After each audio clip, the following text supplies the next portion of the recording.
എൻ്റെ എല്ലാ സൗഹൃദങ്ങൾക്കും ഞാൻ ഇന്നൊരു വീഡിയോ ഷെയർ ചെയ്യുകയാണ്. എനിക്കുണ്ടായ ഒരു അപകടം. മെയ് 31 ആയൂർ അഞ്ചൽ റോഡിൽ ജോലി കഴിഞ്ഞ് തിരിച്ച് വീട്ടിലേക്ക് മടങ്ങുന്ന സമയം ഏകദേശം വൈകുന്നേരം 5:15 മണിയോടടുത്ത് കാട്ടുവ ജംഗ്ഷന് സമീപം ബൈറൂട്ടിൽ നിന്ന് കയറി വന്ന ഒരു വണ്ടി മെയിൻ റോഡിൽ പൊയ്ക്കൊണ്ടിരുന്ന എൻ്റെ സ്കൂട്ടറിൽ ഇടിച്ച് എന്നെ റോഡിലേക്ക് തെറിപ്പിച്ച് വീഴ്ത്തി. ഞാനങ്ങ് വല്ലാണ്ട് തെറിച്ചു പോയി. അവിടെ കൂടിയിരുന്ന ആളുകളെല്ലാം കൂടെ ഓടി വന്ന് എന്നെ ഒരു കസേരയിൽ കൊണ്ടിരുത്തി. തീരെ അവശയായിരുന്നു. എനിക്ക് വേദന സഹിക്കാൻ വയ്യാത്ത അവസ്ഥയായിരുന്നു.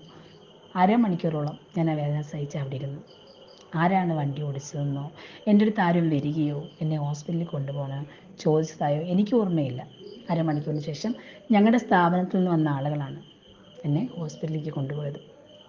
ഹോസ്പിറ്റലിൽ എത്തിയതിന് ശേഷം BP തീരെ ലോ ആയിരുന്നു. കൈകാലൊക്കെ നീരായിരുന്നു. എനിക്ക് വേദന സഹിക്കാൻ വയ്യാത്ത അവസ്ഥയായിരുന്നു. അവിടെ എക്സ്റേ എടുത്തപ്പോൾ ചതവുണ്ടെന്ന് പറഞ്ഞു. എന്തായാലും കുട്ടികളും ഞാനും മാത്രമായി, അവർ മാത്രമേ ഉള്ളെന്ന് വെച്ച് ഞങ്ങൾ വീട്ടിലേക്ക് പോരുകയും ചെയ്തു. കുറച്ച് ദിവസം കഴിഞ്ഞപ്പോൾ ഞാൻ എൻ്റെ വണ്ടി ഇടിച്ച ആളുടെ നമ്പർ സംഘടിപ്പിച്ച് അദ്ദേഹത്തെ വിളിച്ച് ചോദിക്കുകയുണ്ടായി. എൻ്റെ വണ്ടിക്ക് തേർഡ് പാർട്ടി ഇൻഷുറൻസ് ആണ്, പുതിയ വണ്ടിയാണ്, അത് കാരണം അറിഞ്ഞില്ല. 5 വർഷത്തേക്കുള്ള ഇൻഷുറൻസ് ആയിരുന്നു. 1 വർഷം ഫുൾ കവറേജും ബാക്കി 4 വർഷം തേർഡ് പാർട്ടിയാണെന്ന് ഇപ്പോൾ ഈ ആവശ്യമായപ്പോഴാണ് അറിഞ്ഞത് എന്ന് പറഞ്ഞു. പക്ഷേ അദ്ദേഹം ഒരു കാരണവശാലും ഒന്നിനോടും അടുക്കുന്ന രീതി കാണിച്ചില്ല. അദ്ദേഹം പറഞ്ഞത് നിങ്ങൾ കേസ് കൊടുക്ക്, അദ്ദേഹത്തിൻ്റെ കയ്യിൽ കുഴപ്പമൊന്നുമില്ല.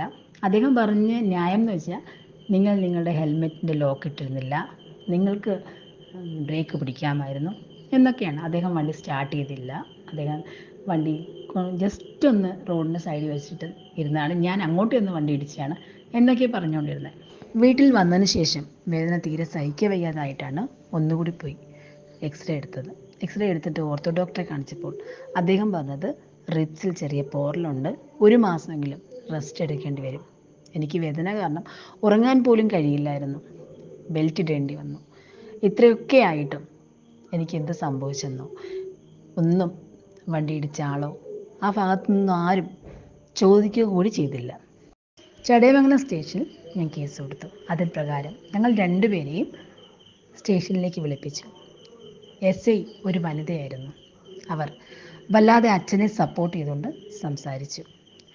എനിക്കുണ്ടായ മാനസികമായിട്ടുള്ള ശാരീരികമായിട്ടുള്ള ബുദ്ധിമുട്ടുകൾ, ജോലിക്ക് പോകാൻ കഴിയാത്ത അവസ്ഥ, എനിക്കുണ്ടായ സാമ്പത്തിക നഷ്ടം, എൻ്റെ വണ്ടി ഫുൾ നശിച്ചിരുന്നു, ഇതൊന്നും അവിടെ ബാധകമല്ല. മറിച്ച് അച്ഛനെ സേഫ് ആക്കിക്കൊണ്ട് അച്ഛൻ ഒരു കുഴപ്പവും വരില്ല എന്ന രീതിയിലായിരുന്നു അവരുടെ സംസാരം.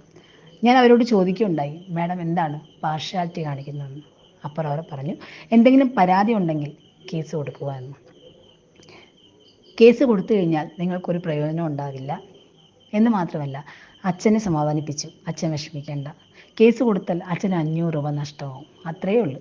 അച്ഛൻ്റെ വണ്ടി ഒരു ദിവസം ഇട്ടിട്ട് പിറ്റേന്ന് അച്ഛൻ്റെ വണ്ടി എടുക്കാം, അച്ഛൻ ധൈര്യമായിട്ട് പൊയ്ക്കോളൂ എന്ന് പറഞ്ഞ് അവർ അച്ഛനെ പറഞ്ഞു വിട്ടു. സത്യത്തിൽ എന്താണ് നമ്മളെപ്പോലുള്ള സാധാരണക്കാർക്ക് ഇവിടെ വില?